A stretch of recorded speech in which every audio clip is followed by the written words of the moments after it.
Brothers వివాహాలు మరియు పండుగ వేడుకలకు సరికొత్త డిజైన్స్ తో అద్భుతమైన కలెక్షన్. అందరికీ నమస్తే, వెల్కమ్ టు ఐ డ్రీమ్. నేను మీ చాణక్య. ఐస్ బంగారం ఎవరికి ఊరికే రాదు, డబ్బులు ఎవరికి ఊరికే రావు. ఇలాంటి ట్యాగ్ లైన్తో కూడా మనందరి ఇళ్లలోకి మరి అయితే వెళ్ళిపోయిన మనిషి ఎవరన్నా ఉన్నారంటే అది లలితా జ్యువెలర్స్ ఓనర్. మరి అలాంటి లలితా జ్యువెలర్స్లో ఈ మధ్యకాలంలో చూస్తూ ఉంటే లాస్ట్ 3-4 డేస్గా కూడా ఒక ఇష్యూ అనేది కూడా బాగా వైరల్ అవుతుంది. అదేంటంటే బంగారం బదులు అందులో ప్లాస్టిక్ రబ్బరు వేసిస్తూ ఉన్నారు. ఇది చాలా పెద్ద మోసం అని చెప్పేసి కూడా బయట వినిపిస్తుంది. అసలు ఇందులో నిజాలు ఏంటి, దీని గురించి మనం తెలుసుకోవాలి కదా. మరి దీని గురించి వివరించడానికి ఇప్పుడు మనతో పాటు కూడా కృష్ణకుమారి గారు మనతో పాటు ఉన్నారు. మరి మేడంని అడిగి తెలుసుకుందాం. అమ్మ నమస్తే. అమ్మా నమస్తే. అమ్మ, ఇష్యూ అనేది చూస్తూ ఉంటే చాలా వరకు భయభ్రాంతులు అనేది గురవుతున్నారు. ఏంటంటే బంగారం అనేది చాలా సెన్సిటివ్. ఈవెన్ గవర్నమెంట్లు కూడా ఆ ఇష్యూ మీదకి వెళ్ళాలనుకున్నా కానీ భయపడతారు. ఒకసారి వెళ్ళి వెనక్కి వచ్చిన సందర్భాలు అనేది కూడా ఉంది.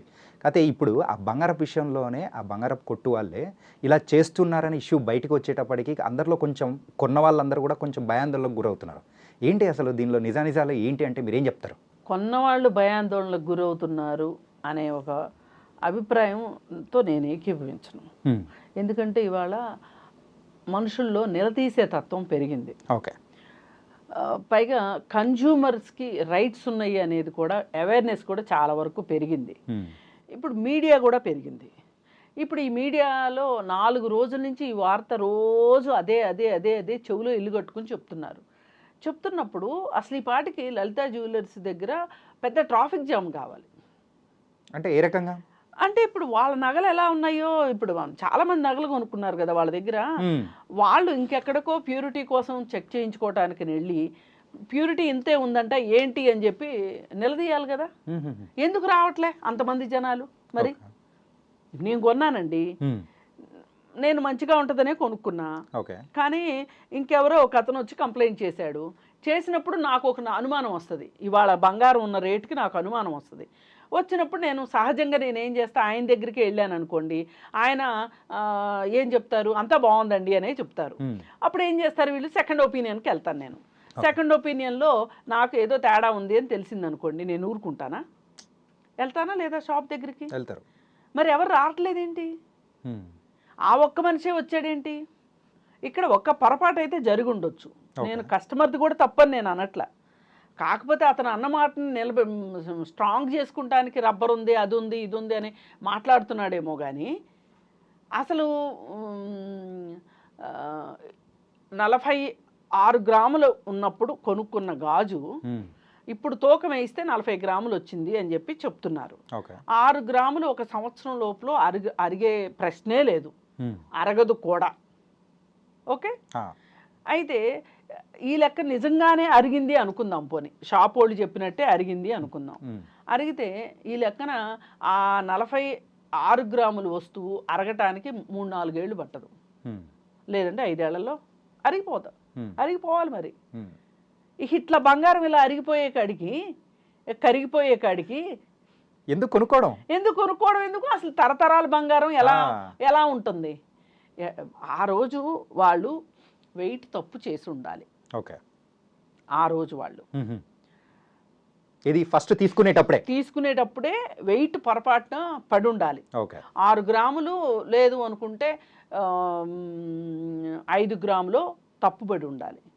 ఒక్క సంవత్సరంలో మటుకు 6 గ్రాములు అరగదు. గ్రాము కూడా అరగదు నన్ను అడిగితే. మహా అయితే 1/2 గ్రాము అరుగుద్ది. ఇక కొంతమంది ఆ గాజులు వేసుకుని అదే పనిగా పనులు చేస్తే ఏమన్నా ఇంకెక్కువ అరగాలి, కానీ ఒక గ్రాము లోపే అరుగుతుంది. అసలు ఛాన్స్ లేదు అసలు.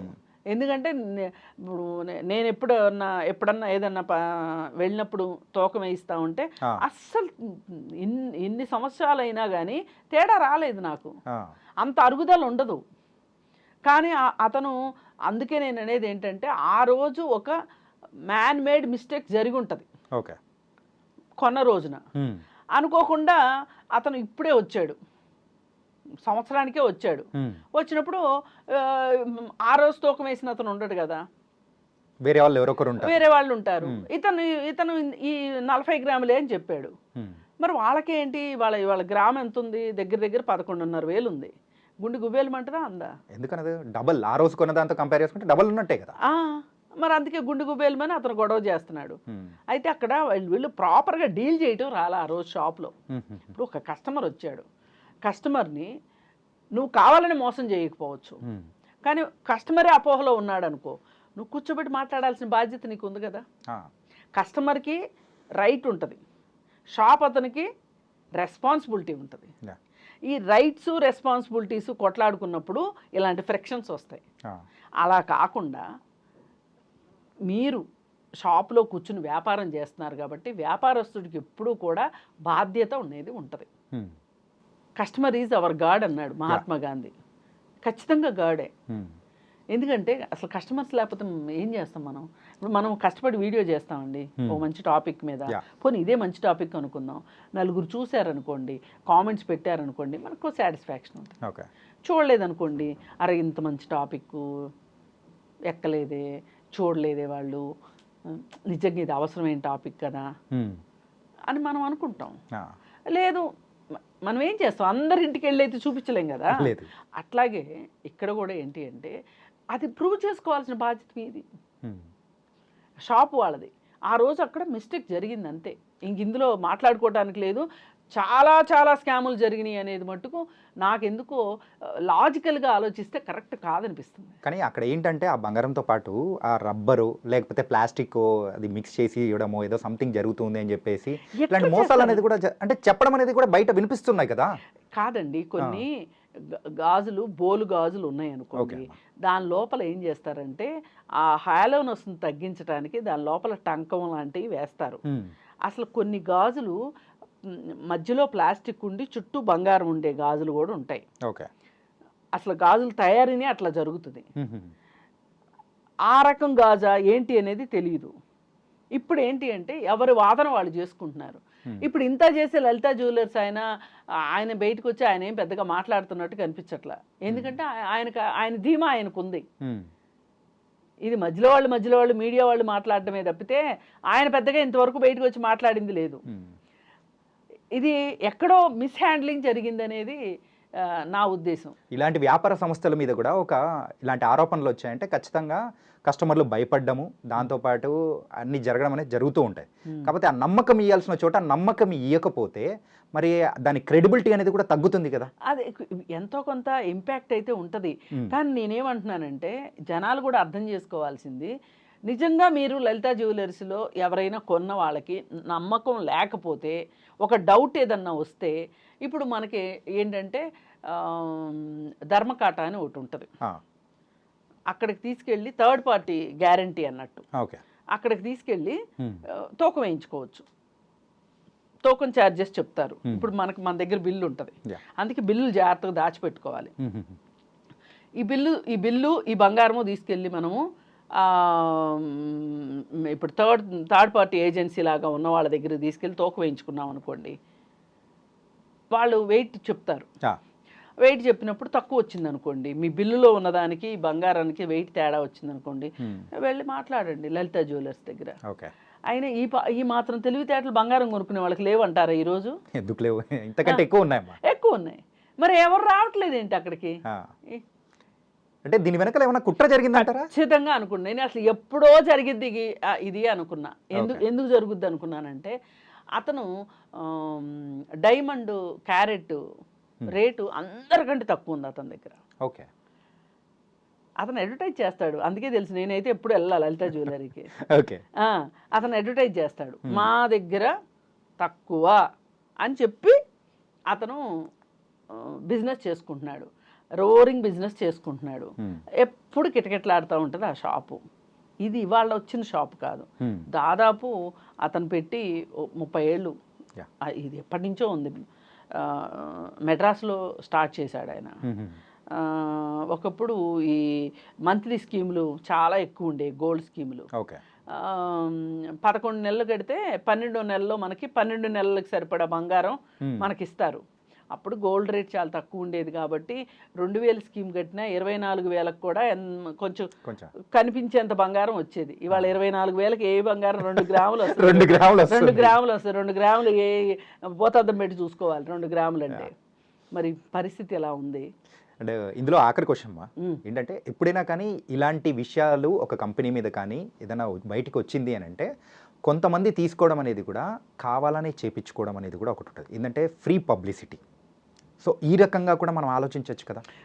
ఏమండి ఇవాళ పబ్లిసిటీకి పలు మార్గాలు, యా. అది బూమరాంగ్ అయ్యి వాళ్ళకే ఎదురు రావచ్చు, వాళ్ళ స్ట్రాటజీ కరెక్టు కానువచ్చు. ఇప్పుడు కొంతమంది కావాలని ఐటీ రైడ్స్ చేయించుకుంటారు. ఓకే. అంటే వీళ్ళ దగ్గర చాలా డబ్బులు ఉన్నాయి అందుకే ఐటీ రైడ్స్, డబ్బులు లేని వాళ్ళ ఇంటికి ఐటీ రైడ్స్ ఎందుకు వస్తాయి, డబ్బులు ఉన్న వాళ్ళ ఇంటికి వస్తాయి కదా. చాలా డబ్బులు ఉన్నాయి కావచ్చు, ఇన్కమ్ ట్యాక్స్ కట్టలేదు కాబట్టి ఐటీ రైడ్స్ జరిగినాయి అంటే అదేదో ఒక గొప్పలాగా ఫీల్ అయ్యే వాళ్ళు ఉన్నారు. ఎందుకంటే ఏది ఏమైనా అల్టిమేట్గా కస్టమర్కి నువ్వు ఏమి ఇస్తున్నావు, ఏం ప్రామిస్ చేసావు. Business is a promise. Right. ఆ ప్రామిస్ నువ్వు నిలబెట్టుకున్నావా లేదా. ఒక కస్టమర్ నిన్ను నమ్మి నీ దగ్గరకు వచ్చాడు, కస్టమర్కి న్యాయం చేసావా లేదా, నమ్మకాన్ని నిలబెట్టావా లేదా, నువ్వు నమ్మకాన్ని పొందావా లేదా అన్నది అల్టిమేట్. ఆ విషయానికి మట్టుకు అతను కొంచెం ఎంతో కొంత న్యాయం చేసే వ్యక్తిలానే అనిపిస్తాడు. ఓకే. ఈ చాలా పెద్ద షాపులు కూడా పెద్ద పెద్ద సినిమా యాక్టర్లను పెట్టి వాళ్ళని పెట్టి వీళ్ళని పెట్టి అడ్వర్టైజ్మెంట్ ఇస్తారు. ఇస్తే ఆయన ఆయన ఆయన అడ్వర్టైజ్మెంట్ ఆయనే ఇచ్చుకుంటాడు. చిన్న పేపర్కి అడ్వర్టైజ్మెంట్ ఇస్తాడు, పెద్ద పేపర్కి అడ్వర్టైజ్మెంట్ ఇస్తాడు. ఆయన అందరినీ సమాన దృష్టితో చూస్తాడు అడ్వర్టైజ్మెంట్ విషయంలో. ఇప్పుడు ఒక ఖజానా జ్యువెలర్స్ ఉందనుకోండి, పెద్ద పెద్ద స్టార్లు, సినీ స్టార్లు ఉంటారు. కాజల్, ఆమె ఎవరు, హిందీ యాక్టర్ ఆలియా భట్ కానీ దీపికా పదుకొనే కానీ ఇట్లాంటి వాళ్ళు ఇస్తారు. వాళ్ళకి ఎంత డబ్బులు ఇవ్వాలి. ఈయన ఉద్దేశం ఏంటంటే ఆ డబ్బులు కూడా నేను నాకైనా మిగిల్చుకుంటాను, కస్టమర్కైనా ఇస్తాను అన్న ఇదిలో అతను, ఆ భావనలో అతను ఉంటాడు. అందుకని లాజికల్గా లేదు ఈ కంప్లైంట్. ఓకే. అందుకు మనం డౌట్ఫుల్గా మాట్లాడుతుంది. ఇప్పుడు అతను చెప్పేది కనుక, ఆ కస్టమర్ చెప్పింది కనుక లాజికల్గా కరెక్ట్ అనిపించింది అనుకోండి, మనం కూడా సహాయం మాట్లాడతాంగా. మనం మాట్లాడేది బాధితుల పక్షాన కదా. ఇప్పుడు ఇది ఇక్కడ ఎవరిది ఎదుమిద్దంగా తప్పు అని అనిపించట్లా. కస్టమర్ వైపు నుంచి నేను తప్పు అని అనట్లా. కస్టమర్కి కావాల్సింది ఏంటి, 6 గ్రాముల బంగారం కస్టమర్కి కావాలి. ఎందుకు 6 గ్రాములు మిస్ అయింది అనేది చెప్పాల్సిన బాధ్యత మటుకు లలితా జ్యువెలర్స్ వాళ్ళ మీద ఉంది. నైస్ అమ్మా. ఏంటంటే ఈ ఇష్యూ అనేది కూడా కొన్ని రోజుల నుంచి బాగా సర్క్యులేట్ అవుతూ ఉంది. దీని గురించి అయితే చాలా చక్కటి అంటే కరెక్ట్ వే అనేది మీరు చెప్తారనే ఉద్దేశంతోనే మీ దగ్గర, అంటే మేము దగ్గర కూర్చున్నాము, మీరు చెప్పారు. సో చాలా డౌట్స్ అనేది క్లారిఫై అయినాయి. 2 సలహాలు అయితే ఇవ్వగలిగాం. ఏంటి అంటే బిల్లులు జాగ్రత్త పెట్టుకోండి. ఎగ్జాక్ట్లీ. డౌట్ వచ్చినప్పుడు థర్డ్ పార్టీ ఏజెన్సీ దగ్గరికి వెళ్ళి తూకం వేయించుకోండి. ఆ ప్యూరిటీ చెక్కింగ్స్ కూడా ఉంటాయి అక్కడక్కడ. ఆ ప్యూరిటీ చెక్కింగ్ కూడా చేయించుకోండి. మనకి 18 క్యారెట్స్ ఇచ్చారా, 14 క్యారెట్స్ ఇచ్చారా, లేకపోతే 22 క్యారెట్స్ ఇచ్చారా, 24 క్యారెట్స్ ఇచ్చారా. 24 క్యారెట్స్తో చేస్తే గాజు నిలబడదు. దానిలో రాగో వెండో కలపాల్సిందే ఖచ్చితంగా. 22 క్యారెట్స్. అది ఎంత కలిపారు అనే దాన్ని బట్టి 18 క్యారెట్సా, కొన్ని నగలు 18 క్యారెట్స్తోనే చేయాలి. ఇప్పుడు డైమండ్ నగలు 18 క్యారెట్స్తోనే చేయాలి. ఓకే. అది ఏంటి అనేది కూడా మనకు రాసి ఇవ్వాలి వాళ్ళు. ఆ రాసి ఇచ్చిన దాని ప్రకారం ఉందా లేదని చెక్ చేయించుకోవాలి.